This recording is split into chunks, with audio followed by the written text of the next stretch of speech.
What? I'm your host, Tom Kearns, and welcome to the Anglo-Saxon England podcast, episode 29, Cædwalla, the King from the Forest. Upon the abdication of Centwine in 685, the Gewisse were thrown into chaos. From the forests on their eastern frontier came news of an exiled nobleman massing an army to press his claim to the throne. He had already cut his teeth on the South Saxons by driving out their king and facing a revolt by his nobles, but now he was looking to return home to seize the opportunity of an empty throne. His name was Cædwalla, and though he would reign for only 3 years, they would be some of the most transformative years in the history of Wessex. But that transformation would be a bloody one, and would draw the people of the southwest into the violent contest that was Anglo-Saxon power politics, thereby remaking them, and eventually remaking England as a whole. But who was this Cædwalla? Bede says he was from a noble family, and lived for about 30 years, so he was born probably around 658. Regnal lists have him as a descendant of Cædwalla, but we've already seen how much the compilers of those lists attempted to fit West Saxon history into an unbroken line of descent from Cædwalla, so we must be wary. Bede says only that he was a member of the Gewisse royal house. His name, as I've mentioned before, is some indication of his, at least ethnic, background.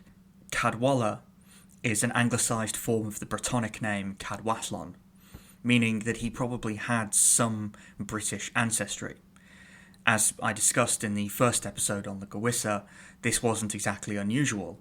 In fact, most of the early kings of the Gewisse have anglicised Brittonic names. Thus, Cædwalla having such a name doesn't necessarily disqualify him from being Gewisse nobility.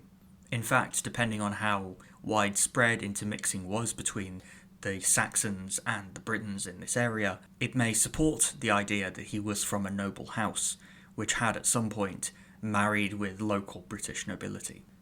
Another part of Cædwalla's life that is open to some controversy are his religious beliefs.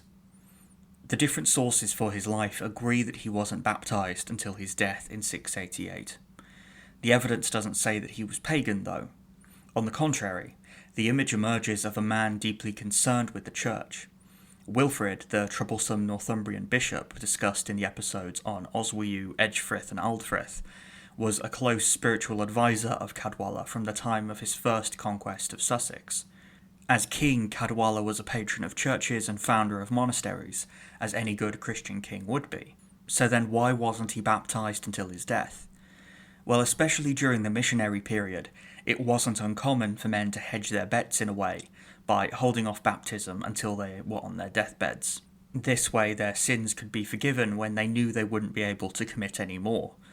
The preference of child baptism was ancient by this time, but in missionary societies, where there was no shortage of unbaptized adults, a pragmatic attitude to baptism isn't unusual.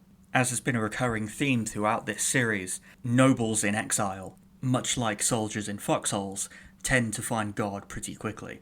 Depending on his background, this may well have been the case with Cædwalla, although we don't have any records of him staying with Christian kings. Plus, by this time, the Gewisse had been converted to Christianity, and seemed to have survived the rocky period immediately after a conversion, when pagan backsliding was a distinct possibility. So while Cædwalla may have been pagan at this time, it's also entirely possible that he was in fact Christian, albeit an unbaptized one. Given the attitudes to baptism which dominate in a missionary society, he may have opted to remain unbaptized so as to ensure that he would die with his sins forgiven. And judging by his activity from 685 to his death in 688, he certainly had quite a few sins to forgive. One of our main sources for the life of Cædwalla is the saint's life of the Bishop Wilfrid, who served as something of Cædwalla's spiritual advisor during his reign. In this life, we find our first references to Cædwalla. There he's described as an exiled noble, living with his warriors in the forests of the Chiltern and the Weald, on the border between Gewisse and the smaller kingdoms of Sussex, Surrey and Jutish Hampshire. During his exile, he seems to have massed support, and in 685, according to the Anglo-Saxon Chronicle, he began to contend for the kingdom. Note, it doesn't necessarily say that he became king in 685, only that he began to struggle for the kingship of the Gewisse. His first move was to invade the kingdom of Sussex with his troops and to kill the South Saxon king Cædwalla. He ruled Sussex seemingly for a few months before being expelled by a revolt of the ealdormen. After this, Cædwalla was able to take the throne of the Gewisse. Centwine had abdicated in 685, and this seems to have left a power vacuum into which Cædwalla was able to insert himself, probably on the back of his military success in Sussex. Bede says that he overthrew the underkings who had ruled since the time of Cædwalla, but as discussed in the last episode, this is probably a reflection of the propaganda put about by Cædwalla's successor and Bede's near contemporary Ina, rather than the actual reality of the situation. In truth, we don't actually know how Cædwalla came to be on the throne of Gewisse. Given his treatment of Sussex, it's tempting to imagine that he took the throne by force, but if he did, it's not recorded, beyond the chronicle's enigmatic claim that he began to, quote, contend for the kingdom, end quote. But the chronicle is heavily based on Bede, and so the claim that he began to contend for the kingdom may well be a reference to Bede's claim that he overthrew the sub-kings. Therefore, we can't actually say anything about how Cædwalla became king of Gewisse, only that by the end of 685 he was indeed king of Gewisse. Once in this position and with the might of the Gewisse at his disposal, Cædwalla turned his eyes again to Sussex, where he killed the ealdormen who had expelled him and reduced the South Saxons to a state of servitude. He didn't stop at Sussex either. Cædwalla wanted to bring all of the Saxon and Jutish peoples south of the Thames under his rule. To that end, he also invaded the Isle of Wight, and we're told that he killed all the male members of the royal house, but not before allowing them, or possibly forcing them, to be baptised, since the Isle of Wight was still resolutely pagan at this time. And he then engaged in an unsuccessful attempt at ethnic cleansing, where he tried to exterminate the native Jutish population and replace it with Gewissens. We know that it was unsuccessful, partly because Bede says that in his own day, the population of the Isle of Wight still remained mostly Jutish. He also invaded Kent, and in 686 he set up his brother Mull as a king there. When Mull was burned to death by the Kentish people in a revolt the next year, Cædwalla then invaded again and seems to have ruled Kent directly thereafter. Finally, in 688, he also issued a grant of land at Farnham in Surrey, indicating that he directly controlled that kingdom also. Thus, in the space of just a few years, Cædwalla had successfully imposed his overlordship of all the peoples south of the River Thames.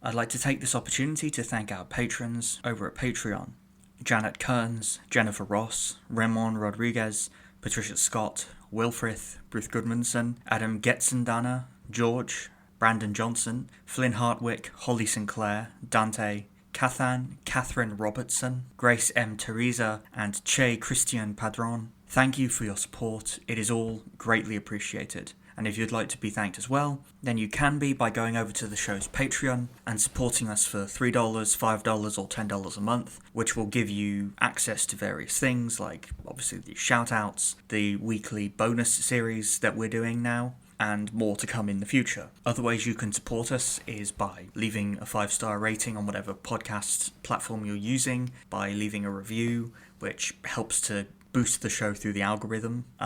You can also subscribe, follow us, leave likes or hearts or whatever it is on whatever platform you use. Anything you can do helps to boost the show in the algorithm of these various sites, and it's all extremely helpful.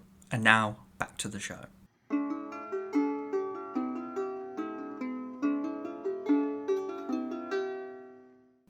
Through his conquests, Cædwalla expanded Gewisse all the way to the eastern tip of Kent. This was a level of power that no Gewissan king had previously wielded. Yet despite this, Cædwalla abdicated after just 3 years to go on pilgrimage to Rome. Why has been the subject of debate. Possibly Wilfrid, who had been Cædwalla's spiritual advisor since his first conquest of Sussex, and who, if you'll recall, was a major partisan of Rome, Possibly he encouraged Cædwalla to seek baptism at the hand of the Pope. Something that may have helped make him more open to the idea is a wound that Bede tells us he received in the conquest of White, which may have been so serious that Cædwalla knew he didn't have long to live. Indeed, Cædwalla died in Rome in 689, not long after travelling there, which may support the idea that he went on pilgrimage because he knew that he was dying. For its brevity though, Cædwalla's reign marks a definite reorientation in Gewissan foreign policy. Previously, Gewissan expansion had come mainly at the expense of the Britons to the west, but now they turn their eyes onto their Germanic neighbours to the south and east. Prior to this, although they may have paid tribute to the Gewisse, these people had not been the targets of conquest of the kind Cædwalla unleashed on them. But why did he initiate this expansion? The most likely answer is that it was part of a move to secure Gewisse against Mercian expansion. In the last episode, I mentioned that this was probably responsible for the movement of the Gewissan royal focus out of the Upper Thames Valley to Winchester, as growing Mercian strength put the Upper Thames firmly in the Mercian sphere of influence. In the case of Cædwalla, his first conquest of Sussex may be linked to the alliance that we know existed between King Wulfhere of Mercia and the King Athelwale of Sussex. It was Wulfhere who sponsored Athelwale's baptism, and he even gifted him the Isle of Wight and southern Hampshire to rule as overlord. It seems then that the South Saxons were firmly in Mercia's pocket, and thus they were a threat to the Gewisse. This is probably why Cædwalla was so eager to remove Athelwale. Similar logic probably motivated his expansion elsewhere east of the Gewisse. His aim was probably to use the natural barrier of the Thames to create a Gewissan overlordship in the south of England, meant to rival that being built by the Mercians in the Midlands. It's hard not to see his expansion as a success. Indeed, it was such a success that it inspired the Gewisse to change their identity. Although they would always be Gewisse, if you remember, Bede said that Gewisse and West Saxon were interchangeable. It was from Cædwalla's reign on that they began to self-identify as West Saxons, and their kingdom can first be actually called Wessex, a fact which reflected their more multi-ethnic makeup. But this new identity was not born from any grand vision of Saxon unity. Rather, it was the product of tactical manoeuvring and the full entry of the Gewisse into the world of Anglo-Saxon international politics. By becoming West Saxons, Cædwalla and the Gewisse established themselves within a larger web of Anglo-Saxon and Jutish polities. Prior to this time, their eastern borders were hazy, their main focus being the Britons to the west. But now they were staking claim in the east also, establishing borders and forging diplomatic bonds with other Germanic groups. To some extent they had already been doing this, for example the reigns of Cynegils and Cenwalal, but under Cædwalla this became a more central aim of their foreign policy, as they sought to become a major player in Anglo-Saxon politics in their own right, rather than just a pawn in the games of the Northumbrians and the Mercians. Although he didn't live to see it, Cædwalla changed the Gewisse, and along with them, he planted the seed that would one day become the Kingdom of England. Thank you for listening. I hope you've enjoyed this episode of the Anglo-Saxon England podcast. Once again, I've been your host, Tom Kearns, and I hope you'll join us for the next episode, when we look at the reign of King Ina, the man who really built upon Cædwalla's legacy.